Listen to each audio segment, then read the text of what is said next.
سلام، امیدوارم که حالتون خوب باشه. ما در ایران بوکولوژی یکی از خدمات نوینی که ارائه میدیم خدمات طب سوزنی و درای نیدلینگ هست که تاثیر بسیار خوبی بر رفع تنش عضلانی داره. همکار فیزیوتراپیست ما در ایران بوکولوژی خانم دکتر پورپناه هستن که انجام درای نیدلینگ رو در دستور کار قرار دادن برای کاهش تنش عضلات خارجی حنجره که در این رابطه میخوایم با ایشون صحبت کنیم. سلام، وقت شما بخیر. امیدوارم حالتون خوب سلام، باشه. وقت شما هم بخیر باشه. خیلی خوشحالم که در خدمت شما و بینندگان عزیز هستم.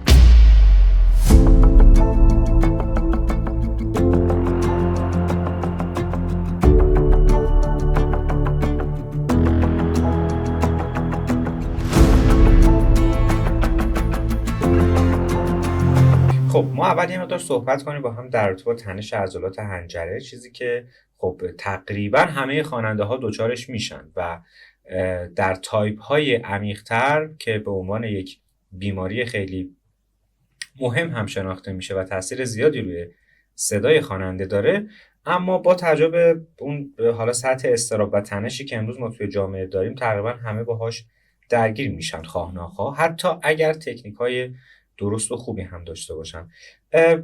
بفرمایید که درانیدلینگ دقیقاً برای من خواننده میتونه چطوری مفید باشه؟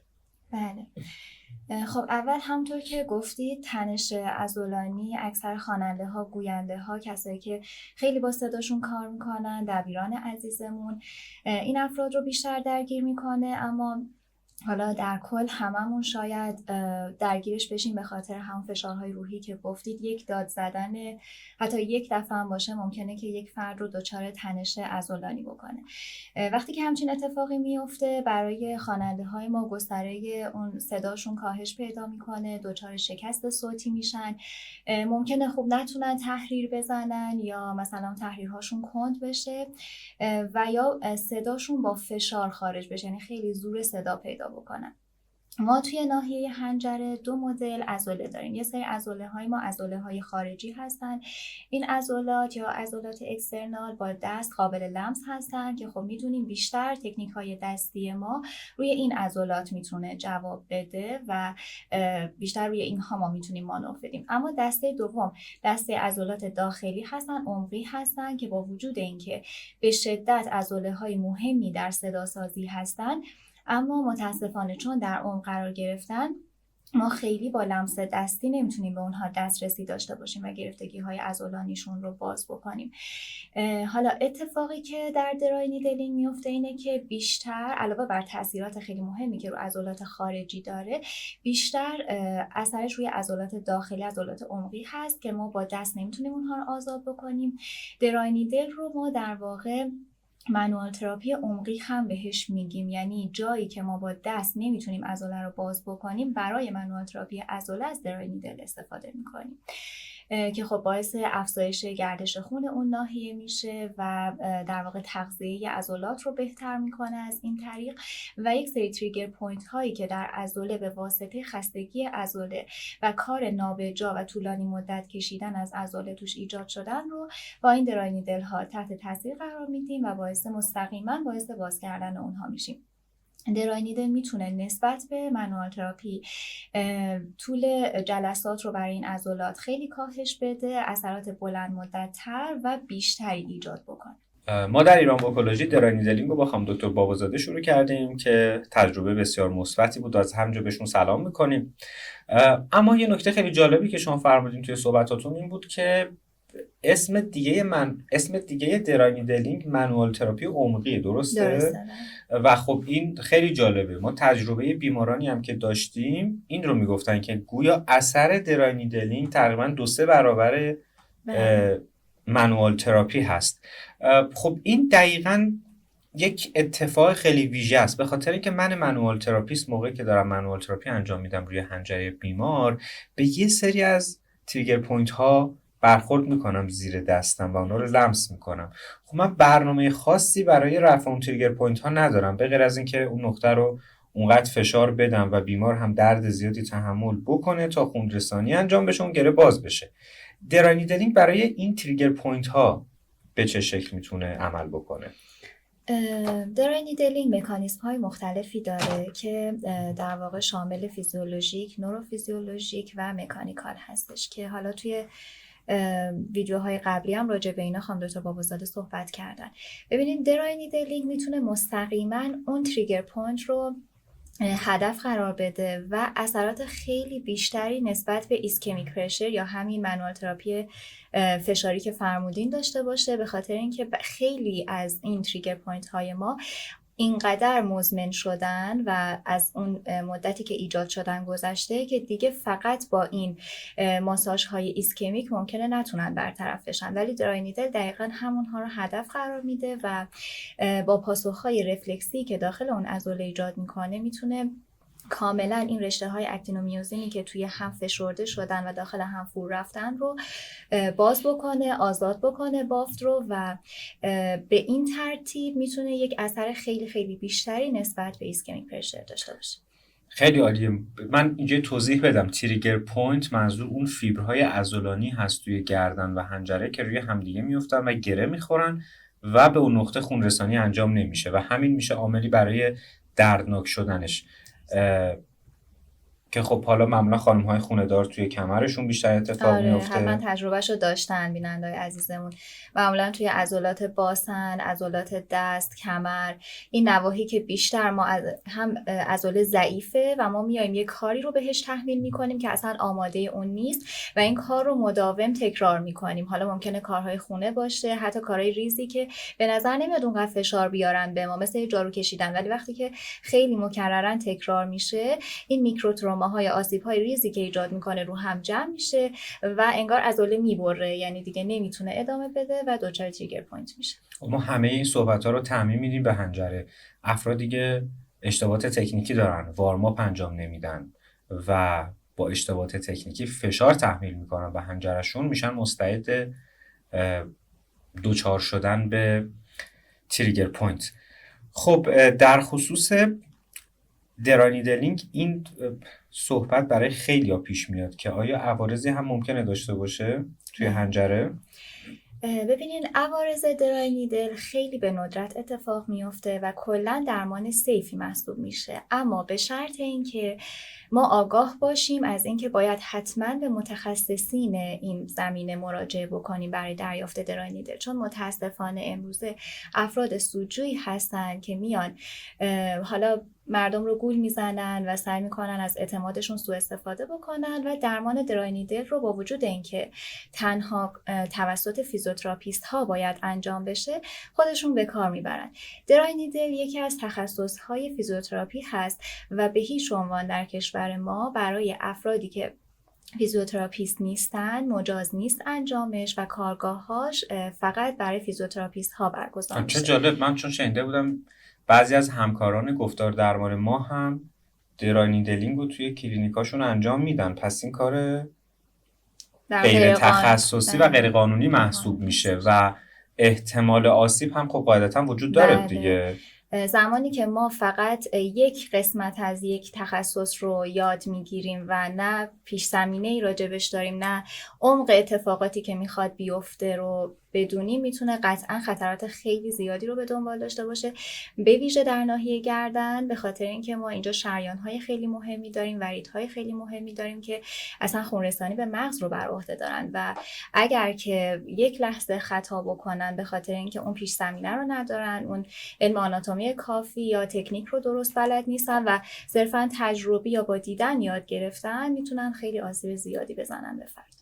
دقیقاً به خاطر همین نکات مهمی که خانم دکتر فرمودن هست که ما توی ایران وکولوژی همیشه هر موردی رو سعی می‌کنیم تخصصی بررسی بکنیم و از متخصصش کمک بگیریم، چون واقعاً ببینید دوستان ما در رابطه با حنجره داریم صحبت می‌کنیم، یک جایی که در حقیقت گلوگاه بدن شماست و شاهراه حیاتی بدن شماست که تمام عصبدهی اندام‌های دیگه داره از اون مسیر از طریق مغز داره انجام میشه و هر گونه آسیبی توی اون ناحیه میتونه سلامت عمومی شما رو حتی تحت تاثیر قرار بده و خب این خیلی نکته جالب و مهمی بود، چون بعضی از همکاران گفتار درمان هم متاسفانه دست بردن به قضیه درای نیدلینگ و خب این خیلی نگران کننده است. امیدوارم که خود مخاطبین ما، کسایی که خواننده هستن، دست به اصلاح بزنن، چون به هر حال ممکنه هر کسی هر تصمیمی رو بگیره و بخواد هر مدل درمانی رو پیاده بکنه.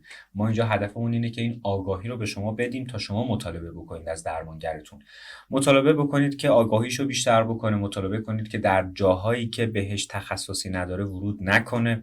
من خودم دارو درمانی نمی‌کنم، با اینکه میتونم پیشنهاداتی بدم، ولی این کار آقای دکتر کاظمی هست در ایران وکولوژی. تشخیص بیماری های بافتی کار من نیست، کار دکتر کاظمیه. درای نیدلینگ و طب سوزنی و حالا سری تکنیک های دیگه که اینجا با خانم دکتر پورپناه صحبت میکنیم کار من نیست، کار فیزیوتراپیسته. و من به عنوان وایس تراپیست و منوال تراپیست، آسیب شناس صدا، میتونم آسیب های فانکشنال و عملکردی شما رو درمان کنم، تشخیص بذارم و ارزیابی کنم.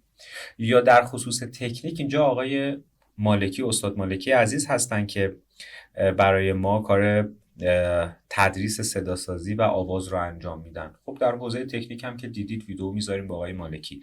بنابراین سعی کنید که در خصوص درمان مخصوصا، حالا آموزش که به جای خود، در خصوص درمان هم با متخصص مربوط به اون حوزه حتما بررسی ها رو انجام بدید. از این موضوع که بگذریم که خب خیلی موضوع مهمی هم بود، چه عوارض احتمالی و ساید افکتی میتونه داشته باشه؟ بله، عوارض درای نیدلینگ که در خیلی موارد اندک ممکنه اتفاق بیفته شامل یه ذره قرمزی توی اون ناحیه یا مثلا احساس کوفتگی توی ناحیه عضله هست که اونم خب چیز خاصی نیست، از ظرف 24 تا 48 ساعت به خاطر ورود سوزنن و بعد از 24 الی 48 ساعت برطرف میشه. خب خیلی عالی.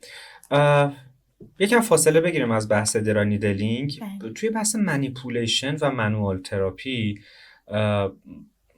ما به یک، حالا من دارم اینطور برداشت میکنم و اسم میذارم رو، شاید اینطور نباشه، ولی اونطور که من وقتی مطالعه کردم در خصوص بافت فاشیا احساس کردم که یک بافت، یه تیکه‌ای که مثل یه سدی جلوی من هست، اصلا خود فاشیا یک پروژه جداگونه‌ایه تا بعد حالا بخوای بپردازی به خود عضله. و این نکته‌ای که خیلی از وایس تراپیست ها، همکاران گفتار درمان من بهش توجه نداشتن، بافت فاشیا، یعنی ما قبل از خود اون عضله بافت فاشیا رو یک توضیحی راجبش بدین و اینکه ببینیم که باید باش چیکار کنیم. بله، بافت فاشیا یک بافت همبندی هستش که اطراف خیلی از سیستم های بدن ما رو در بر گرفته که یکی از این سیستم ها سیستم عضلانی ما هستش. در واقع همه عضلات ما در سراسر بدن توسط این بافت همبند به همدیگه مرتبط میشن. این بافت همبند متشکل از فیبرهای کلاژن و الاستین هستش که خب یک سری ویژگی هایی داره که باید حین منوال تراپی بهش توجه بشه. اما یه نکته خیلی مهمی که توی این زمینه حائز اهمیت اینه که خیلی جالبه، مثلا اگر شما یه اسکاری، یک زخمی که حالا جراحی شده باشه، اون بافت جدیدی که پوست پیدا میکنه، چون عین روز اول ممکنه نشه، یه ذره برآمده تر بشه، پوست ضخیم تر بشه، قابلیت ارتجاعیش کمتر بشه، این روی بافت فاشیای کل اون منطقه تاثیر میذاره. برای مثال اگر شما جراحی توی ناحیه گردن کرده باشین، اون بخیه، اون اسکاری که بعد از جراحی با شما میمونه، اگر بعدش فیزیوتراپی، اون درمانهای حالا یا دستی منوال تراپی یا درای نیدل براش انجام نشه، میتونه کل عضلات ناحیه گردن از جمله حنجره شما رو درگیر کنه. یا اسکارهایی که توی ناحیه پشتی ما هستن، نزدیک کتفمون یا رو قفسه سینمون هستن، یا حتی اسکارهایی که روی بازو و ناحیه شکم هستن، ویژه نواحی بالایی شکم، اینها خیلی میتونن روی عضلات گردن ما، عضلات جلویی گردن، پشتی گردن و عضلات حنجره موثر باشن که اکثرا من ندیدم واقعا بهشون توجه بشه جز توی مرکز ما و روشون کار بشه، فوکوس بشه، یا اصلا از بیمار پرسیده بشه راجع به این موضوع. که خب ما برای این بافت ها و آزادسازی فاشیایی که حالا ممکنه یا به خاطر اسکار باشه یا در کل حالا فرد به خاطر سبک زندگی غلطش دچار گرفتگی فاشیایی شده باشه، هم منوال تراپی انجام میدیم که توسط شما انجام میشه و هم میتونیم براش درای نیدل انجام بدیم. تکنیک های خیلی خاصی هستش که مخصوص اسکار و فاشیاست و میتونه به راحتی بافت اسکار ما رو مثل عضله باز کنه. خب خیلی عالی، خیلی متشکرم. به غیر از، حالا دوباره برگردیم سراغ بحث درای نیدلینگ، به غیر از درای نیدلینگ برای حنجره و عضلات حنجره برای خواننده ها، چه اتفاق دیگه میتونه بیفته برای مراجعین ما در ایران وکولوژی؟ چون که مراجعین ما اکثرا خب بیمارای گوش و حلق و بینی هستن، یعنی فقط اختصاص به مسئله حنجره‌ای ندارن. همینطوره. برای مثال اگر که فردی هست که دچار سینوزیت هستش یا فردی که دچار تنیتوس یا وزوز گوش هست، ما برای این افراد هم میتونیم درمانهای سوزن رو انجام بدیم. سوزن درمانی حالا یا به صورت نقاط آکوپانچر یا به صورت درای نیدلینگ، در واقع تلفیق و ترکیب این دوتا رو با هم ما تو مرکزمون ارائه میدیم که میتونه خیلی براشون مفید باشه. برای مثال من اگر بخوام راجع به بیماری تنیتوس صحبت بکنم توی این قسمت، وزوز گوش یک بیماری هستش که فرد یک سری صداهایی رو میشنوه که وجود خارجی ندارن و اصلا واقعی نیستن. این صداها ممکنه به صورت زنگ زدن یا همون وزوز یا همچین صدایی باشن که خب میتونه خیلی اون در واقع کیفیت زندگی فرد رو تحت تاثیر قرار بده. فرد از نظر ذهنی ممکنه دچار مشکل بشه و حتی ممکنه نتونه به راحتی بخوابه و خیلی بیمار رو درگیر میکنه و متاسفانه خیلی هم علل مختلفی ممکنه داشته باشه. تشخیصش اکثرا به شدت سخته و درمان دقیقی هم براش شناخته شده نیست به صورت دارو درمانی.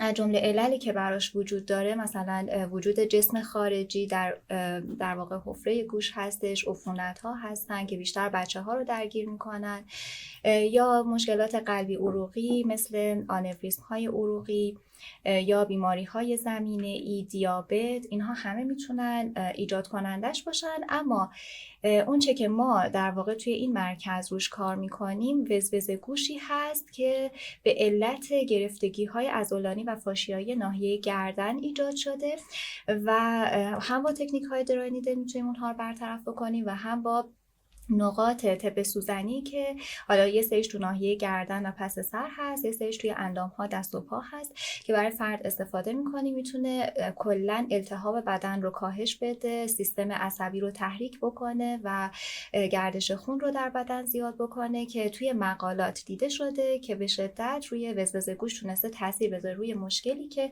واقعاً درمان مدیکال و پزشکی هنوز به اون شکل براش شناخته شده نیست و خیلی از بیماران بودن که با این روش تونستن نتیجه بگیرن. چه خفن، خیلی عالی. و در خصوص توی صحبتاتون شما فرمودین که درباره سینوزیت هم این درای نیدلینگ میتونه. بله دقیقاً توی سینوزیت هم ما خیلی وقتا میبینیم بیمارای ما سال هاست که با این مشکل در واقع درگیر هستن. هیچ راهی حتی ممکنه موقت مثلا یه مدتی خوب باشن دوباره این عود میکنه. تب سوزنی بازم توی مقالات نشون داده شده که روی این مشکل خیلی موثر بوده. حالا در کنار تب سوزنی ما تو مرکزمون از دستگاه اولتراسوند هم استفاده میکنیم بله. که اونم باز به شدت روی در واقع سینوس های ما میتونه موثر باشه.